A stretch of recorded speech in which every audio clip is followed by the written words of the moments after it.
আমরা জিয়ারত, এটা আমার নিজের ট্যুর, আমি নিজেই মুআল্লিম, নিজেই গার্জিয়ান, নিজেই এজেন্ট, তো আমি তো আমার দোকানের প্রচার দেবই। আপনি দোকান খুলেছেন তো আপনি ট্রেনার লিখেছেন বা দেওয়ালে লিখেছেন, তো বেরাদার সেই সিস্টেম মোতাবেক জিয়ারত আলাদা জিনিস, ইবাদত আলাদা জিনিস। ইবাদত করার পর লাইভ দিতাম যাতে মানুষজন দেখে, যারা যায়নি বা যাবে না বা যেতে পারবে না বা গরিব মানুষ তারা যাতে দেখে, সমস্ত জায়গা ইন্টারনেটের মাধ্যমে যাতে জিয়ারত হয়, এই উদ্দেশ্যে সাওয়াবের নিয়তে। যাই হোক, আমার প্রিয় হজ উমরা জিয়ারতেরও প্রচার হলো, আর যে দেখেনি তার দেখা হলো। কারণ মোবাইল খুললে তো সব আসে, কিন্তু কোনটা কোন জায়গা সব সময় সবাই পরিচয় দেয় না। আর নিজের গ্রাম্য ভাষাতে, নিজের ভাষাতে বলা গেলে তাহলে সবাই বুঝতে পারবে। যাই হোক, যারা ফ্রেন্ডে ছিল তারা সমস্ত জায়গা দেখেছে। মসজিদে নববীর পাশেই, মসজিদে নববীর পাশেই মদিনা শরীফের একদম কাছাকাছি রয়েছে কয়েকখানা মসজিদ। মসজিদে আবু বকর, মসজিদে ওমর, মসজিদে বিলাল, মসজিদে আপনার আলী, মসজিদে গামামা, সমস্ত কিছু মসজিদ পাশাপাশিতে আছে। বেশিরভাগ তালা মারা থাকে, কারণ ওই মসজিদে গিয়ে যদি নামাজ পড়ে মসজিদে নববীর অসম্মান করা হয়। এজন্য অন্যান্য মসজিদে, ছোট ছোট মসজিদে বেশিরভাগ তালা মারা, সময় সাপেক্ষে, যাতে মসজিদে নববীতে গিয়ে নামাজ পড়লে যাতে বেশি নেকি হয়।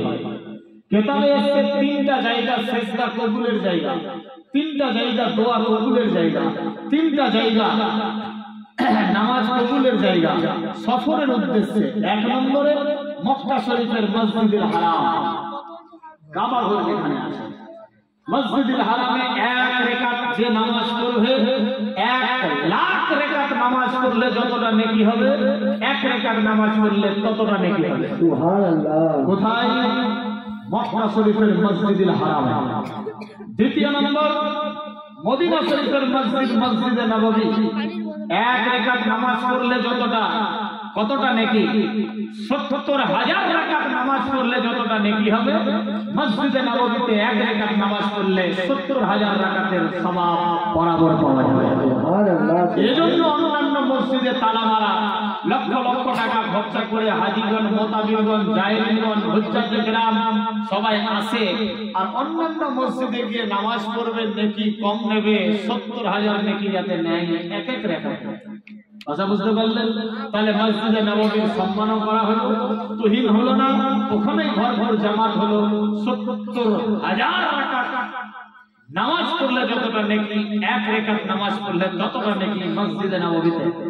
3 নম্বরে ফিলিস্তিনের মসজিদে আকসা, এক রাকাত নামাজ পড়লে 50,000 রাকাত নামাজ পড়লে যতটা নেকি হবে, এক রাকাত নামাজ পড়লে ততটা নেকি হবে। তাহলে 50,000 রাকাত কোথায় পড়লে কতটা নেকি হবে? আপনি আপনার গ্রামে, আপনার দেশে 50,000 রাকাত নামাজ পড়লেন, আর ফিলিস্তিন মসজিদে আকসাতে গিয়ে এক রাকাত নামাজ পড়লেন, এক বরাবর নেকি। আপনার গ্রামে আপনি 70,000 রাকাত নামাজ পড়লেন, মসজিদে নববীতে গিয়ে এক রাকাত নামাজ পড়বেন, বরাবর নেকি। আপনার এলাকাতে আপনি 1,00,000 রাকাত নামাজ পড়লেন, মক্কা শরীফে মসজিদুল হারামে এক রাকাত নামাজ পড়লেন, বরাবর নেকি। ওয়াল্লাহি আল্লাহ এজন্য বলে যে হজ করলো, যে উমরা করলো, সে পুনরায় মায়ের পেটের ভেতর থেকে জন্ম নিল, আবার মাসুম হয়ে দেশে আসলো, দেশে এসে হাজির মর্তবা, মর্যাদা রাখতে পারলেই হলো। কথা বুঝতে পারলেন? মক্কা মদিনা যাওয়ার নাম হাজি নয়। অনেকে আমরা জানি যে মক্কা মদিনা পৌঁছাই গেলে হাজি সাহেব হয়ে গেল, না। অনেকে হোটেলে শুয়ে থাকছে, আমার সঙ্গে হাজি গেছে, শুয়ে আছে, হাঁটতে পারছে না, অসুখ হয়ে গেছে, আর দেশে আসলে তো ওই বরকা হাজি। কথা বুঝতে পারলেন? তাহলে আমার সঙ্গে গিয়ে যদি এ হাল হয়, তাহলে অন্যান্য জনের সঙ্গে গিয়েও তো এ হাল হচ্ছে ফর্মুলা মোতাবেক। আমি বলছি চল ধাক্কা দিয়ে, আরে পায়ে হেঁটে পারবেন না, হুইল চেয়ারে চলে ঘুরবেন, টাকার গান যাবে, পয়সা দিয়ে সব হবে। হ্যাঁ, একলাই পারছি, ধূপ আনাবো না, এটা ওটা, একবার উমরা করলো আর দ্বিতীয়বার পারছে না। বেরাদার, অনেক রকমের সিস্টেম আছে। অনেকে গিয়ে রোদে বাতাসে না ঘুরতে গিয়ে হোটেলে শুয়ে থাকে, আর বারকা কাপড়া পরে বাড়ি এসে ওর চায়ের দোকানে লেকচার যে আমি বারকা হাজি। আল্লাহু আকবার। ও কিছু দেখলো না, কিছু করলো না, অনেক রকমের হাজি আছে। যাই হোক, আল্লাহ আমাদের পূর্ণবান হাজি হজ করার তৌফিক দেন, সবাই বলি আমিন, আল্লাহ আমিন। তো মক্কা মদিনা পৌঁছে যাওয়ার নাম হাজি বা উমরা না, ওখানে গিয়ে অনেক কিছু করতে হয়, অনেক কিছু করতে হয়। এই জন্য সমস্ত জায়গার লাইভ দিচ্ছিলাম, করতে হয়। যাই হোক, বহু সমস্ত জায়গায় জিয়ারতের আছে। এই মসজিদে নববীর পাশে মসজিদ সাদা রং দিয়ে রঙানো,